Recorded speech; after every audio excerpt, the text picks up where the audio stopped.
जय जगन्नाथ नमस्कार।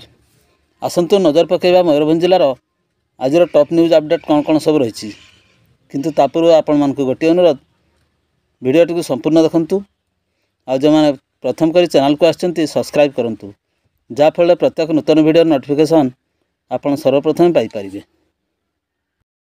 आज प्रथम खबर तीन जन को गुरुतर आहत करने पर 2 जन को मारी नृशंस पलटिची दंता हाथी। मयूरभंज जिले में हाथी उपद्रव जारी रही बेले मंगलवार सकाळ प्राय 5:30 समय राजगोविंदपुर फॉरेस्ट रेंजर विभिन्न स्थान में हाथी आक्रमण में 2 जनकर मृत्यु घटी और 3 जन गुरुतर आहत होती। सूचना अनुसार मरडा ब्लॉक तथा राजगोविंदपुर रेंज अधीन उलिडी ग्राम में साकरा हेमम सकाळ 5:30 समय घर बाहर झाड़ू करुवा बेले एक दंता हाथी आक्रमण कर साकरा छाती दांत को भूसी देवार घटनास्थल साकरा मृत्यु घटी। घटनास्थल वन विभाग कर्मचारी एवं चित्रोड़ा फांडी अधिकारी निरंजन सोरेन पहुंची स्थिति अनुधान करने सहित तदंत जारी रखिंट। सेहीपरि मरडा ब्लॉक तथा देवली रेंज अधीन सनपुरिया ग्राम में रघुनाथ हेम्ब्रम घर पिंडारे शोइथिबा अवस्था एक दंता हाथी हठात आक्रमण करथिला। तेबे भयरे रघुनाथ दौड़ी पलाइबाकू चेष्टा करुथिले मध्य हाथी कबलरू बर्ती पारि नथिले। हाथीटी रघुनाथ को पादरे दली देबारु रघुनाथ गुरुतर आहत होइथिले। तेबे वन विभाग गाड़े रघुनाथ को बारिपदा पीआरएम मेडिकल रे भर्ती करा जायथिले सुधा तांकर मृत्यु घटिला। तेबे हाथी आक्रमण रे पुनश्च 3 जन गुरुतर आहत होइचंती। वर्तमान उक्त हाथीटी बेतनटी रेंज अधीन रे थिबा जणा जायछि। परवर्ती खबर झारसुगुड़ा अंचल पीड़िता झील को झारपोखरिया पुलिस द्वारा उद्धार। दिन 12 घटिका समय झारपोखरिया पुलिस झारसुगुड़ा मामला केस नंबर 22/2024 रे मामला रुजु होइथिबा पीड़िता को भुवनेश्वर उद्धार करछि। उद्धार होइथिबा पीड़िता को परिवार लोकों को हस्तांतर करछि पुलिस। तेबे कौनसी विशेष सूत्रରୁ खबर पाई भुवनेश्वर रे पहुंची संपृक्त नाबालिका को उद्धार करी झारपोखरिया थाना को आनी तांको परिवार लोकों को हस्तांतरित करिछि पुलिस। परवर्ती खबर विलंबित राति मनदा निकट में ग्रिल भांगी बाइक चोरी थाना रे लिखित अभियोग। मयूरभंज जिलार बांगीरपोशी थाना अधीन मनदा निकट जैनिक घर दुर्वृत्त मैंने ग्रिल भांगी एक बाइक चोरी करने अभियोग होइछि। घर लोक मैंने सकाळु चोरी विषय जानिबा परे मंगलवार दिवा 10 घटिका समय बांगीरपोशी थाना एक लिखित अभियोग करिसेंती।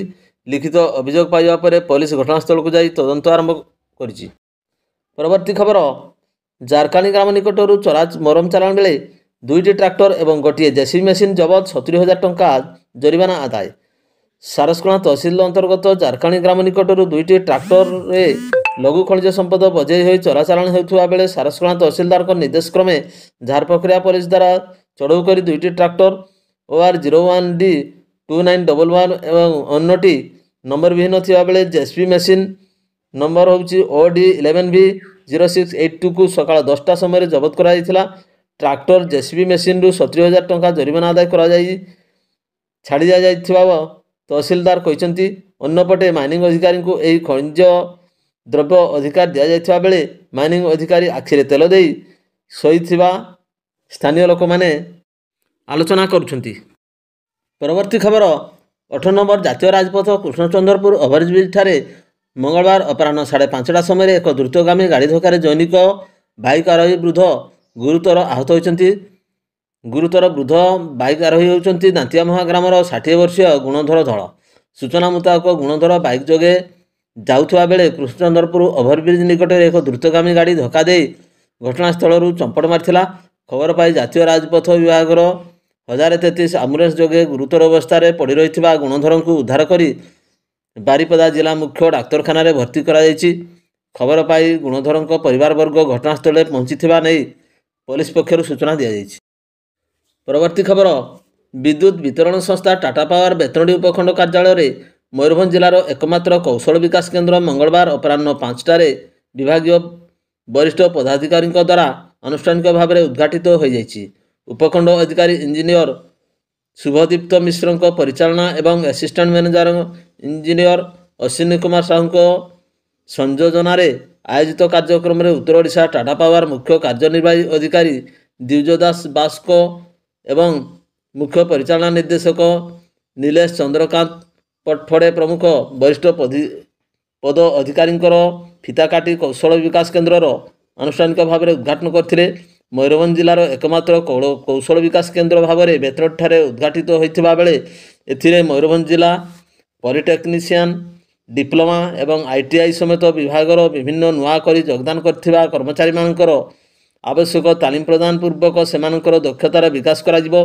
ଏହି ଅବସରରେ ଟାଟା ପାୱାର ବିଭାଗ ପକ୍ଷରୁ ବାଲେଶ୍ୱର ଏବଂ ବାରିପଦା ମୁଖ୍ୟାଳୟରୁ ବହୁ ବରିଷ୍ଠ ପଦାଧିକାରୀ ପ୍ରମୁଖ ଉପସ୍ଥିତ ରହିଥିଲେ। ବେତନଟୀ କାର୍ଯ୍ୟାଳୟ ପକ୍ଷରୁ ଅତିଥି ଅଧିକାରୀମାନଙ୍କୁ ପୁଷ୍ପଗୁଚ୍ଛ ଦେଇ ସ୍ୱାଗତ କରାଯାଇଥିବା ବେଳେ ପରିଚାଳନାରେ ବେତନଟୀ କାର୍ଯ୍ୟାଳୟର ଜ୍ଞାନରଞ୍ଜନ ପରିଡ଼ା, ଚନ୍ଦନ କୁମାର ସାହୁ, ପ୍ରଶାନ୍ତ ସାହୁ, ଶାନ୍ତନୁ ନାୟକ ପ୍ରମୁଖ କର୍ମଚାରୀମାନେ ସକ୍ରିୟ ଦାୟିତ୍ୱ ସମ୍ପାଦନ କରିଥିଲେ। ପରବର୍ତ୍ତୀ ଖବର, ବାରିପଦାସ୍ଥ ଷ୍ଟାଡିୟମ ସମ୍ମିଳନୀ କକ୍ଷରେ ସାହାଣୀ କପ୍ 2024 ସମ୍ବନ୍ଧରେ ଏକ ସାମ୍ବାଦିକ ସମ୍ମିଳନୀ ଅନୁଷ୍ଠିତ। 18 ବର୍ଷ ପରେ ବାରିପଦାରେ ଅନୁଷ୍ଠିତ ହେବ ରାଜ୍ୟସ୍ତରୀୟ Sahani cup football tournament. Mayurbhanj athletic association ଅନୁକୂଲ୍ୟରେ ତଥା ଓଡ଼ିଶା ଫୁଟବଲ ଆସୋସିଏସନର 63ତମ ରାଜ୍ୟସ୍ତରୀୟ ଅନ୍ତଃଜିଲ୍ଲା ଫୁଟବଲ ଚାମ୍ପିଅନସିପ୍ ସାହାଣୀ କପ୍ 2024 ଆରମ୍ଭ ହେବ। ଏହି ଅବସରରେ ଷ୍ଟାଡିୟମର ସମ୍ମିଳନୀ କକ୍ଷରେ ଏକ ସାମ୍ବାଦିକ ସମ୍ମିଳନୀ ମଙ୍ଗଳବାର ଦିବା 11:30ରୁ 1:30 ଯାଏଁ ଅନୁଷ୍ଠିତ ହୋଇଯାଇଛି। ତେବେ ସାଧାରଣ ସମ୍ପାଦକ ଅଜୟ କୁମାର ଦାସଙ୍କ ସଭାପତିତ୍ୱରେ ଅନୁଷ୍ଠିତ ଏହି ସାମ୍ବାଦିକ ସମ୍ମିଳନୀରେ ଓଡ଼ିଶା ଫୁଟବଲ ଆସୋସିଏସନର ସଭାପତି ଶ୍ରୀ ଅସିତ ପତି, ମୟୂରଭଞ୍ଜ ଏଥଲେଟିକ୍ ଆସୋସିଏସନର ଉପସଭାପତି ବିବେକାନନ୍ଦ ପଟ୍ଟନାୟକ ଓ ସୁବ୍ରମଣ୍ୟମ ମହାନ୍ତି, ଫୁଟବଲ ସମ୍ପାଦକ ଅମର କୁମାର ସେଠୀ ଓ କାଉନସିଲର ସଭ୍ୟଗଣ ପ୍ରମୁଖ ଉପସ୍ଥିତ ରହି 9 ଦିନ ଧରି ଚାଲିବାକୁ ଥିବା ସାହାଣୀ କପ୍ ଫୁଟବଲ ଟୁର୍ଣ୍ଣାମେଣ୍ଟ ଉପରେ ବିଶେଷ ଆଲୋକପାତ କରିଥିଲେ। ପରବର୍ତ୍ତୀ ଖବର, ପୂର୍ବରୁ ବୋଲେରୋ ଗାଡ଼ିର ଚାଳକ ଥିଲେ। ଗାଡ଼ି ମାଲିକ ସହ ବଚସା ହେବାରୁ ସମ୍ପୃକ୍ତ ଚାଳକକୁ ବିଦା କରି ନୂଆ ଚାଳକ ନିଯୁକ୍ତି ଦେଇଥିଲେ ଗାଡ଼ି ମାଲିକ। ମାତ୍ର ପ୍ରତିଶୋଧ ପରାୟଣ ହୋଇ ପୁରୁଣା ଚାଳକ ଜଣକ ଉକ୍ତ ବୋଲେରୋକୁ ବାରିପଦାରୁ ଚୋରି କରି ବାଲେଶ୍ୱରର ଏକ ସ୍ଥାନରେ କାଟି 170 ଖଣ୍ଡ କରିବା ଏବଂ ତାହାକୁ ଏକ ଟ୍ରକରେ ନେଇ କବାଡ଼ିଆ ଦୋକାନରେ ବିକ୍ରି କରିବା ବେଳେ ପୁଲିସ ଚଢ଼ାଉ କରି ଧରିଛି। ପୁଲିସ ଚୋରି ବୋଲେରୋର 170 ଖଣ୍ଡ ସହ ସିଟ୍ ଏବଂ ଚକକୁ ମଧ୍ୟ ଜବତ କରିଛି। ଘଟଣାରେ ପୁଲିସ 3 ଜଣ ଅଭିଯୁକ୍ତଙ୍କୁ ଗିରଫ କରିବା ସହ ଅନ୍ୟମାନଙ୍କୁ ଖୋଜୁଛି। ପ୍ରକାଶ ଯେ ସ୍ଥାନୀୟ ବାରିପଦା ସହର 1 ନମ୍ବର ୱାର୍ଡ ବେଲଗଡ଼ିଆ ଅଞ୍ଚଳର ମନୋରଞ୍ଜନ ବେହେରାଙ୍କ ବୋଲେରୋ ଗାଡ଼ି OD 05R 667 ଚୋରି ହୋଇଯାଇଥିବା ଭଞ୍ଜପୁର ଥାନାରେ ଗତ 17 ତାରିଖରେ ମାମଲା ରୁଜୁ ହୋଇଥିଲା। ଏହି ଗାଡ଼ିର ପୂର୍ବତନ ଚାଳକ କାର୍ତ୍ତିକ ବିନ୍ଧାଣୀଙ୍କ ସହିତ ଗାଡ଼ି ମାଲିକଙ୍କର ମତାନ୍ତର ପରେ ଅନ୍ୟ ଏକ ଚାଳକକୁ ସେ ନିଯୁକ୍ତି ଦେଇଥିଲେ। ଘଟଣାରେ କ୍ଷୁବ୍ଧ ହୋଇ ଏହି ଗାଡ଼ି ଚୋରି କରିବା ପାଇଁ କାର୍ତ୍ତିକ ଯୋଜନା କରିଥିବା ପୋଲିସ ତଦନ୍ତରୁ ଜାଣିବାକୁ ପାଇଥିଲା। ଗାଡ଼ିଟିକୁ ସେଠାରୁ ଚୋରି କରିବା ପରେ ବାଲେଶ୍ୱର ଜିଲ୍ଲା ସିଙ୍ଗଲା ଥାନା ଅଧୀନ କାଦ୍ରିଆ ଗ୍ରାମରେ ଶେଖ ନସିରୁଦ୍ଦିନଙ୍କ ଜ୍ଞାତସାରରେ ଗ୍ୟାସ୍ କଟରରେ ରତନ ନାମକ ବ୍ୟକ୍ତିଙ୍କ ସହାୟତାରେ କାଟି ଖଣ୍ଡ ଖଣ୍ଡ କରାଯାଇଥିଲା। ସେଗୁଡ଼ିକୁ ଉକ୍ତ ଗ୍ରାମରୁ ଚିତ୍ତରଞ୍ଜନ ଖିଲାର ଏକ ଟ୍ରକ୍ ଯୋଗେ ବାରିପଦା ସହର ଉପକଣ୍ଠ ପାଲବଣୀ ବାଇପାସ୍ ଜାତୀୟ ରାଜପଥରେ ଥିବା ଏକ କବାଡ଼ିଆ ଗୋଦାମରେ ଏହାକୁ ବିକ୍ରି ପାଇଁ ଆଣିଥିଲେ। ଖବର ପାଇ ଭଞ୍ଜପୁର ଥାନା ଅଧିକାରୀ କରୁଣାକଳ ରାଉତଙ୍କର ନେତୃତ୍ୱରେ ଚଢ଼ାଉ କରି ଗୋଦାମରୁ ବୋଲେରୋ ଗାଡ଼ିର ଖଣ୍ଡ ଖଣ୍ଡ ଟୁକୁଡ଼ା ଏବଂ ବୋଝେଇ କରି ଆଣିଥିବା ଟ୍ରକ୍ OD 01 AD 9104କୁ ଜବତ କରାଯାଇଛି। ଏଥିସହିତ କବାଡ଼ିଆ ଗୋଦାମର ମାଲିକ ପାଲବଣୀର ପ୍ରଧାନ ବିନ୍ଧାଣୀ, ବିକ୍ରି କରିଥିବା 2 ଅଭିଯୁକ୍ତ ଚାନ୍ଦୁଆ ଥାନା ସାତପଟିଆ ଗ୍ରାମର ରାଜେନ ବିନ୍ଧାଣୀ ଓ ରଘୁନାଥପୁର ଚିତ୍ତରଞ୍ଜନ ଖିଲାରଙ୍କୁ ଗିରଫ କରି ବିଚାର ବିଭାଗୀୟ ହାଜତକୁ ପଠାଇ ଦିଆଯାଇଛି। ବିକ୍ରି କରିବାକୁ ଆସିଥିବା ବୋଲେରୋ ଗାଡ଼ିର ପୂର୍ବତନ ଚାଳକ କାର୍ତ୍ତିକ ବିନ୍ଧାଣୀ ସମେତ ଅନ୍ୟ ଅଭିଯୁକ୍ତମାନଙ୍କୁ ଗିରଫ ପାଇଁ ପୋଲିସ ଚଢ଼ାଉ ଅବ୍ୟାହତ ରଖିଛି। ପୋଲିସ ଉକ୍ତ ଗ୍ରାମରେ ଚଢ଼ାଉ କରି ଚୋରି ବୋଲେରୋର 5ଟି ଚକ, 9ଟି ସିଟ୍ ଏବଂ କଟା ଯାଇଥିବା ଫାଇବର ଟୁକୁଡ଼ାକୁ ମଧ୍ୟ ଜବତ କରିଛି। ପରବର୍ତ୍ତୀ ଖବର, ମୟୂରଭଞ୍ଜ ଜିଲ୍ଲା ବାଙ୍ଗିରିପୋଷି ଥାନା ଅନ୍ତର୍ଗତ ବାଙ୍ଗିରିପୋଷି ଯାଇଥିବା 39 ନମ୍ବର ଜାତୀୟ ରାଜପଥ ଓଭରବ୍ରିଜ୍ ଉପରେ ଏକ ମାଲବାହୀ ଟ୍ରକ୍ ପଛରେ ସ୍କୁଟିରେ ଥିବା 2 ଭାଇଙ୍କର ଘଟଣାସ୍ଥଳରେ ମୃତ୍ୟୁ ଘଟିଛି। ମୃତକ 2 ଭାଇ ହେଉଛନ୍ତି ଚନ୍ଦନ ଗ୍ରାମର ରବୀନ୍ଦ୍ର ବେହେରା 50 ବର୍ଷ ଏବଂ ତାଙ୍କର ସାନ ଭାଇ ଆମ୍ରାନନ୍ଦ ବେହେରା 45 ବର୍ଷ। ପ୍ରାପ୍ତ ସୂଚନା ଅନୁସାରେ ମାଛ ବ୍ୟବସାୟ କରୁଥିବା 2 ଭାଇ ବେପାର ସାରି ଏକ ସ୍କୁଟି ଯୋଗେ ଘରକୁ ଫେରୁଥିବା ସମୟରେ ଏହି ଦୁର୍ଘଟଣା ଘଟିଥିଲା। ମାଲବାହୀ ଟ୍ରକ୍ଟି ଉଭୟଙ୍କୁ ପ୍ରାୟ 30 ମିଟର ଘୋଷାଡ଼ି ନେଇଥିଲା। ଘଟଣାସ୍ଥଳରେ ହିଁ ଉଭୟଙ୍କର ମୃତ୍ୟୁ ଘଟିଯାଇଥିଲା। ଦୁର୍ଘଟଣା ଘଟାଇ ଟ୍ରକ୍ ଚାଳକ ଫେରାର ହେଉଥିବାରୁ ଉଦ୍ୟମ କରୁଥିବା ବେଳେ ସ୍ଥାନୀୟ ଲୋକେ ପିଛା କରି ଧରିଥିଲେ।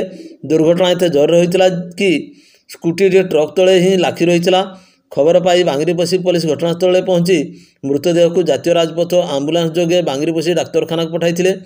पुलिस ट्रक को जबत कर थाना को आनिबा सहित ड्राइवर को अटक रखिछि। दुई भाई को एपरी अकाल वियोग घटना शुणी तांको परिवार लोक डाक्तरखाना रे पहुंची शोकाकुल परिवेश सृष्टि होइतबा देखिबाकू मिलछि। दुर्घटना खबर पाई बीजेपी राष्ट्रीय परिषद सदस्य सुगदा मुर्मू, बांगिरीपोशी बीडीओ एवं मानस रंजन दंडपा डाक्तरखाना रे पहुंचवा देखिबाकू मिलछि। परवर्ती खबर स्थानीय प्रथम श्रेणी विचार विभाग मजिस्ट्रेट श्रीपर्णा महापात्र अदालत रे एक चेक बाउंस मामलार विचार होई अभियुक्त आशीष कुमार पंडा को 6 मास कारादंड सह 5,15,020 टंका जरिमाना करा जणाଯାଇଛି। प्रकाश जे व्यवसायी सकाशे झारपकरिया थाना अंचल अभियुक्त आशीष कुमार पंडा मयूरभंज केन्द्र संभाग सारसकणा शाखार 2 लाख टंका ऋण नहीं। यही ऋण सह सुध बाबद को 2,57,510 टंका चेक प्रदान करते किंतु यही चेकटी बाउंस हो जाइथिबारु बैंकर सारसकणा शाखा प्रबंधक द्वारा स्थानीय एसडीजेएम अदालत रे एक मामला दायर करा जायथिला।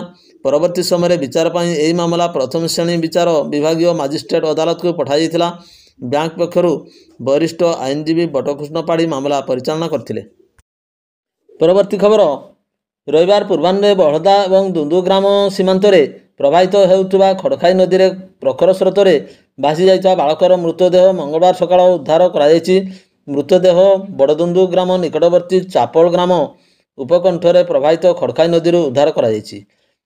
नदी में पानी कमिबा परे सकाळु एक मृतदेह सेठार लागिथिबा खबर मिलिथिला। परे उक्त शवटी रविवार नदी में भासी जाइथिबा बड़दुंदु ग्रामर एमडी नादिरंकर एकमात्र पुओ एमडी फिरोजंकर बोली चिन्हट करा जायथिला। बहलदा थाना पुलिस पक्षरु केस नंबर 15/24 रे एक अपमृत्यु मामला रुजु होई तदंत चलिछि। भिडियोटी को शेष पर्यंत देखिथिबारु अनेक अनेक धन्यवाद।